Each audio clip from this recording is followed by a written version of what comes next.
Hello friends, आज के इस वीडियो में हम लोग प्रश्नावली 9.1 प्रश्न संख्या 9 का अध्ययन करेंगे। तो चलिए सबसे पहले हम लोग प्रश्न को पढ़ लेते हैं। तो प्रश्न कह रहा है कि एक मीनार के पाद बिंदु से एक भवन के शिखर का उन्नयन कोण 30 डिग्री है और भवन के पाद बिंदु से मीनार के शिखर का उन्नयन कोण 60 डिग्री है। यदि मीनार की ऊंचाई 50 मीटर हो तो भवन की ऊंचाई ज्ञात कीजिए। तो सबसे पहले यहाँ पे एक सवाल के अनुसार जो कंडीशन है उसको हम क्रिएट करते हैं कि एक मीनार है और दूसरा भवन है। तो सबसे पहले देख लेते हैं, यहाँ पे ये मीनार हो गया, थोड़ा ऊंचाई का बना लेंगे मीनार, है ना, और भवन को थोड़ा छोटा रखेंगे। ठीक है। अब यहाँ पे देखेंगे ये मीनार हो गया, ये भवन हो गया। अब यहाँ पे क्या कर रहा है कि भवन के शिखर का उन्नयन कोण, है ना, कि मीनार के पाद बिंदु से यानी कि इसके पद से जो है कि भवन के शिखर का उन्नयन कोण कितना है, 30 डिग्री है। तो यहाँ से देखेंगे ये कंडीशन 30 डिग्री का, ये कितना का है, 30 डिग्री का है। और दूसरे कंडीशन में क्या करा है कि भवन के पाद बिंदु से यानी इसके तल से, है ना, मीनार के शिखर का उन्नयन कोण 60 डिग्री है। तो ये मीनार है और इसके शिखर का उन्नयन कोण 60 डिग्री है। तो ये देख रहे हैं, ये एंगल मेरा 60 डिग्री का हो गया। अब कह रहा है कि यदि मीनार की ऊंचाई जो है कि मीनार 50 मीटर ऊंची हो, अर्थात मीनार की जो है ऊंचाई यहाँ से ये ऊंचाई जो है कि कितना है, 50 मीटर है, 50 मीटर हो गया। तो भवन की ऊंचाई ज्ञात कीजिए, हमको ये ज्ञात करना है। तो इसको हम बिंदु को नाम से इंडिकेट कर देते हैं। ए बी हो गया मेरा क्या, मीनार, और यहाँ पे सी डी ले लेते हैं, ये हो गया भवन। तो यहाँ पे सबसे पहले हम लोग देख लेंगे जो दिया गया है उसको लिख लेते हैं। तो क्या दिया गया है कि दिया है, क्या दिया गया है, तो मीनार की ऊंचाई। तो यहाँ पे लिख लेते हैं मीनार की ऊंचाई क्या है मेरा, ए बी है। तो ए बी से इंडिकेट कर लेते हैं, बराबर कितना है, 50 मीटर है। और यहाँ पे देखते हैं कि सी डी ज्ञात करना है हमको, है ना, और जो है कि भवन की ऊंचाई, भवन की ऊंचाई जो है ये है मेरा सी डी, और सी डी बराबर वाट कर देते हैं क्योंकि ये हमें ज्ञात करना है। तो बिल्कुल आसान सा सवाल है। इसको यदि देखा जाए तो यहाँ पे सबसे पहले देख लेते हैं कि दोनों में यदि दोनों एक ट्रायंगल बना रहा है तो दोनों ट्रायंगल में उभयनिष्ठ क्या आता है मेरा। तो उभयनिष्ठ यानी कि देखते हैं ए बी सी में यदि देखा जाए तो इसमें भी बी सी आ जाता है, और दूसरा ट्रायंगल बी सी डी में देखा जाए तो इसमें भी बी सी उभयनिष्ठ आता है। तो हमको ध्यान में रखना होगा, फोकस इस उभयनिष्ठ बिंदु पे करना है, उभयनिष्ठ भुजा पे करना है, कि ताकि जो है जो दोनों से अटैचमेंट हो। तो यहाँ पे देखते हैं यदि हम ए बी सी त्रिभुज में चलेंगे तो यहाँ पे हम बी सी को आसानी से ज्ञात कर सकते हैं, चूँकि लंब दिया गया है, आधार ज्ञात करना है। और यह जब ज्ञात हो जाएगा, हमें बी सी ज्ञात हो जाएगा, तो इसके आधार से हम सी डी को ज्ञात आसानी से कर सकते हैं।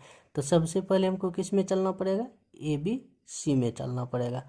तो यहाँ पे हम लोग चलेंगे कि समकोण त्रिभुज ए बी सी में। तो जैसा कि भी हम बताए कि ए बी मेरा दिया गया है, बी सी ज्ञात करना है। तो लंब और आधार, तो लंब और आधार किस त्रिकोणमितीय अनुपात में आता है, तो 10 में आता है। तो यहाँ पे देख रहे हैं इस 60 डिग्री के एंगल से देखा जाए तो ये मेरा लंब हो जाता है और ये मेरा आधार हो जाता है, बी सी मेरा आधार और ये लंब होता है। तो हम यहाँ पे लिखेंगे 10 60 डिग्री इज इक्वल टू क्या हो जाएगा मेरा, ए बी बटे बी सी हो जाएगा। और 60 डिग्री का वैल्यू क्या होता है, √3 होता है। और ए बी का मान कितना है, 50 दिया गया है, और बी सी का वैल्यू ये तो इसी कंडीशन में रहेगा, इसके नीचे नहीं कुछ तो 1। अब यहाँ पे यदि हम क्रॉस मल्टीप्लिकेशन करें तो क्या निकल के आ जाएगा मेरा,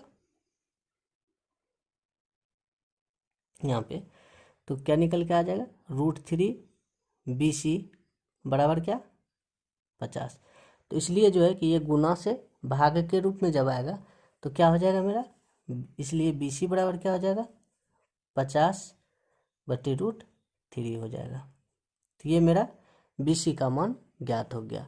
अब हम इसी के आधार से चलेंगे समकोण त्रिभुज BCD में। किस में चलना हम लोगों को, समकोण त्रिभुज BCD में चलेंगे और CD ज्ञात करना है। चूँकि यहाँ पे BC ज्ञात हो चुका है तो CD को हम आसानी से ज्ञात कर सकते हैं।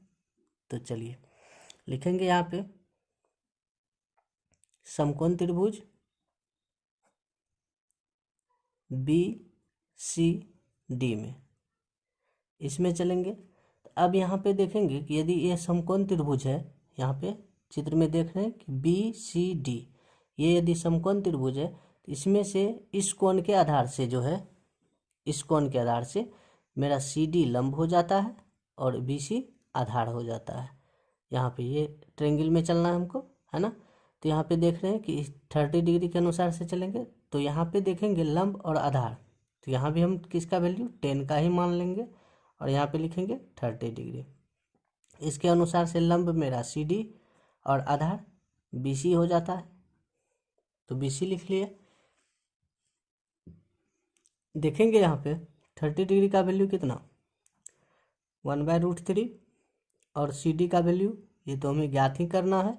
और BC का वैल्यू यहाँ पे देख रहे हैं, BC का वैल्यू कितना है, 50/√3 है। अब यहाँ पे अगले टर्म में देखते हैं कि इस पद से जो है कि CD में भाग लग रहा है, तो यहाँ पे तो पहले हम लिख लेते हैं 1/√3। जब इस पद से भाग लग रहा है तो यहाँ पे भाग का उल्टा क्या हो जाएगा, गुना हो जाएगा। यदि हम इसको पलट दें तो क्या हो जाएगा मेरा, √3CD/50 हो जाएगा। तो अब यहाँ पे √3CD/50 हो गया। अब यहाँ पे हम क्रॉस मल्टीप्लिकेशन करेंगे तो क्या निकल के आ जाएगा मेरा, √3CD यहाँ पे √3, तो दोनों को यदि गुना करेंगे तो मेरा हो जाएगा 3CD बराबर 50 गुना 1 करेंगे तो मेरा 50 हो जाता है। अब जो है कि यहाँ पे देख रहे हैं 3 जो है कि गुना के रूप में है, तो जब गुना के रूप में है तो क्या हो जाएगा, ये बराबर के इस तरफ आके भाग के रूप में हो जाएगा। तो यहाँ पे लिखेंगे कि CD बराबर 50/√3 है ना। और जब 3 से इसमें भाग देंगे ना तो इसलिए CD का वैल्यू क्या मेरा निकल के आ जाएगा, 16×3 = 48, 16/2/3 आ जाएगा। तो ये मेरा CD का मान निकल गया। तो चित्र में देख रहे थे कि CD क्या है, मेरा भवन की ऊंचाई है। यहाँ पे लिखे हुए है भवन की ऊंचाई CD बराबर वाट, यही हमको ज्ञात करना था कि भवन की ऊंचाई क्या है। और CD बराबर मेरा वैल्यू निकल गया 16/2/3। तो इस प्रकार से देखेंगे, लिख सकते हैं कि अतः भवन की ऊंचाई बराबर, भवन की ऊंचाई यानी कि CD बराबर 16/2/3 मीटर। ये हो गया मेरा आंसर। तो वीडियो अच्छा लगे तो लाइक कीजिए, शेयर कीजिए और चैनल पे नए हैं तो सब्सक्राइब कीजिए। मिलते हैं नेक्स्ट वीडियो के साथ, तब तक के लिए जय हिंद।